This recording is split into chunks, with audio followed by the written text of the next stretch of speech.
নমস্কাৰ বন্ধু বান্ধৱীসকল আপোনালোকক মোৰ আন এটা নতুন ভিডিঅ'লৈ স্বাগতম জনাইছোঁ আগন্তুক হ'বলগীয়া ADRE আৰু আসাম পুলিচৰ এক্সামৰ বাবে খুবেই গুৰুত্বপূৰ্ণ 10টাকে GK কুৱেশ্যন লৈ আহিছোঁ মোৰ আগৰ ভিডিঅ'সমূহ যদি আপোনালোকে চোৱা নাই ভিডিঅ' তলতে ডেসক্ৰিপচনত তাৰ প্লেলিষ্টৰ লিংকটো দি ৰাখিম তাত গৈ আপোনালোকে সেই ভিডিঅ'সমূহ চাই ল'ব পাৰিব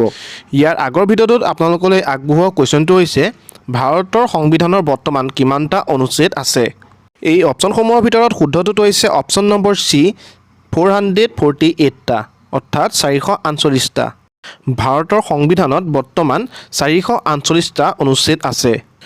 বৰ্তমানলৈকে ভাৰতীয় সংবিধানত 25টা অধ্যায় 12টা অনুসূচী আৰু 448টা অনুচ্ছেদ আছে আৰু সংবিধান প্ৰস্তুত কৰা সময়ত ইয়াৰ 22টা অধ্যায় আৰু 395টা অনুচ্ছেদ আৰু 4টাকৈ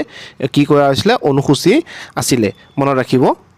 এতিয়া আজি আমাৰ ভিডিঅ'টোলৈ আগবাঢ়িছো আজি আমাৰ প্ৰথমটো কুৱেশ্যন হৈছে কাক ভাৰতীয় সংবিধানৰ জনক বুলি জনা যায় ইয়াৰ অপচনসমূহ হৈছে জৱাহৰলাল নেহৰু BR আম্বেদকাৰ মহাত্মা গান্ধী আৰু বাল গংগাধৰ তিলক এই অপচনসমূহৰ ভিতৰত শুদ্ধটো হৈছে option number B BR Ambedkar doctor BR আম্বেদকাৰক ভাৰতীয় সংবিধানৰ জনক বুলিও কোৱা হয় নেক্সট কুৱেশ্যন নম্বৰ 2 উচ্চ ন্যায়ালয়ৰ প্ৰথম গৰাকী অসমীয়া মুখ্য ন্যায়াধীশ কোন আছিল এই অপচনসমূহৰ ভিতৰত শুদ্ধটো হৈছে option number B Ranjan Gogoi উচ্চ ন্যায়ালয়ৰ প্ৰথম গৰাকী অসমীয়া মুখ্য ন্যায়াধীশ হৈছে ৰঞ্জন গগৈ মনত ৰাখিব নেক্সট কুৱেশ্যন নম্বৰ 3 G20 কেতিয়া প্ৰতিষ্ঠা কৰা হৈছিল এই অপচনসমূহৰ ভিতৰত শুদ্ধটো হৈছে অপচন নম্বৰ বি 1999 G20 কেতিয়া প্ৰতিষ্ঠা কৰা হৈছিল 1999 চনত G20 প্ৰতিষ্ঠা কৰা হৈছিল খুবেই গুৰুত্বপূৰ্ণ প্ৰশ্ন আপোনালোকে নোট কৰি যাব নেক্সট কুৱেশ্যন নম্বৰ 4 অসমীয়া উপন্যাস পাতকাই ইপাৰে মোৰ দেশ কোনে ৰচনা কৰিছিল এই চাৰিটা অপচনৰ ভিতৰত শুদ্ধটো হৈছে অপচন নম্বৰ বি চন্দনা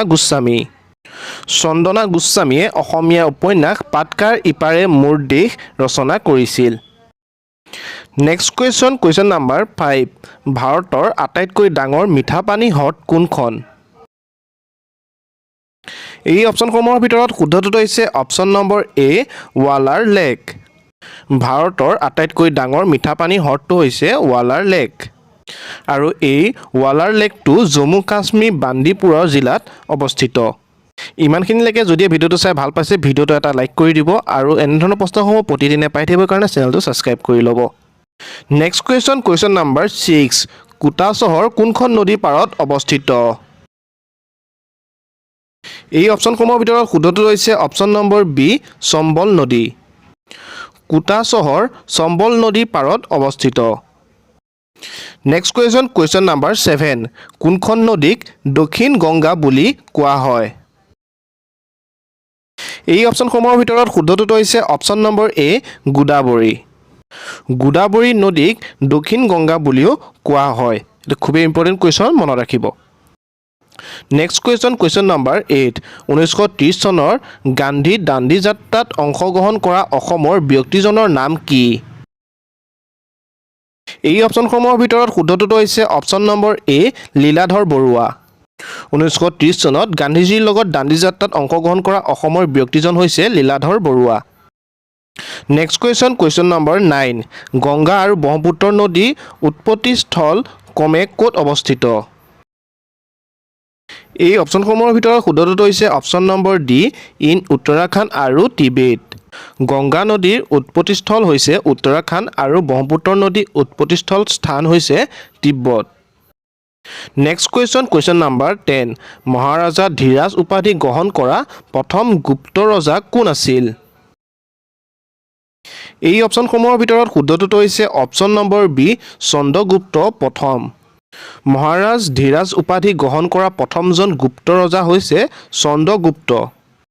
আজিলৈ এই ভিডিঅ'টো ইমানখিনি আছিল যদি ভিডিঅ'টো চাই ভাল পালে ভিডিঅ'টো এটা লাইক কৰি বন্ধু বান্ধৱীসকলৰ মাজতো ভিডিঅ'টো শ্বেয়াৰ কৰি দিব আৰু প্ৰতিদিনে এনেধৰণৰ GK ভিডিঅ'সমূহ পাই থাকিবৰ কাৰণে মোৰ এই চেনেলটো ছাবস্ক্ৰাইব কৰি কাষত থকা বেল আইকনটো প্ৰেছ কৰি ৰাখিব